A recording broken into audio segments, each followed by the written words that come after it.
જૂનાગઢ જિલ્લાના માળિયાહાટીના લાઠોદરાથી વડાળા ગામને જોડતા રસ્તાનું ખાતમુહૂર્ત ધારાસભ્ય ભગવાનજી કરગઠિયાના હસ્તે કરવામાં આવ્યું. ₹2 કરોડ જેવી માતબર ખર્ચે નોન પ્લાન રોડ મંજૂર કરી ખાતમુહૂર્ત કરવામાં આવતા બંને ગામના લોકોમાં ખુશીનો માહોલ જોવા મળી રહ્યો છે.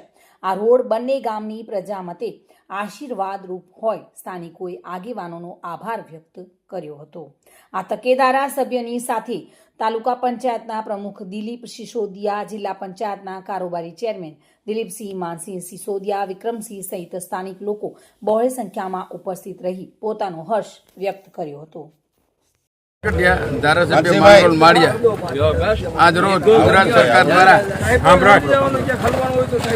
લાઠોદરાથી વડાળા સુધીનો નોન પ્લાન રસ્તો મંજૂર કરવામાં આવેલો છે, જેની આશરે અંદાજિત કિંમત 2 કરોડ જેટલી થાય છે. એ રોડનું આજે ખાતમુહૂર્ત કરવામાં આવ્યું. બંને ગામના તથા તાલુકાના તમામ આગેવાનો ઉપસ્થિત રહ્યા અને મોટી સંખ્યામાં આજે એનું ખાતમુહૂર્ત હાજર રહીને એનું ખાતમુહૂર્ત કરવામાં આવ્યું. પ્રતાપ સિસોદિયા સાથે bureau report, today Gujarati news.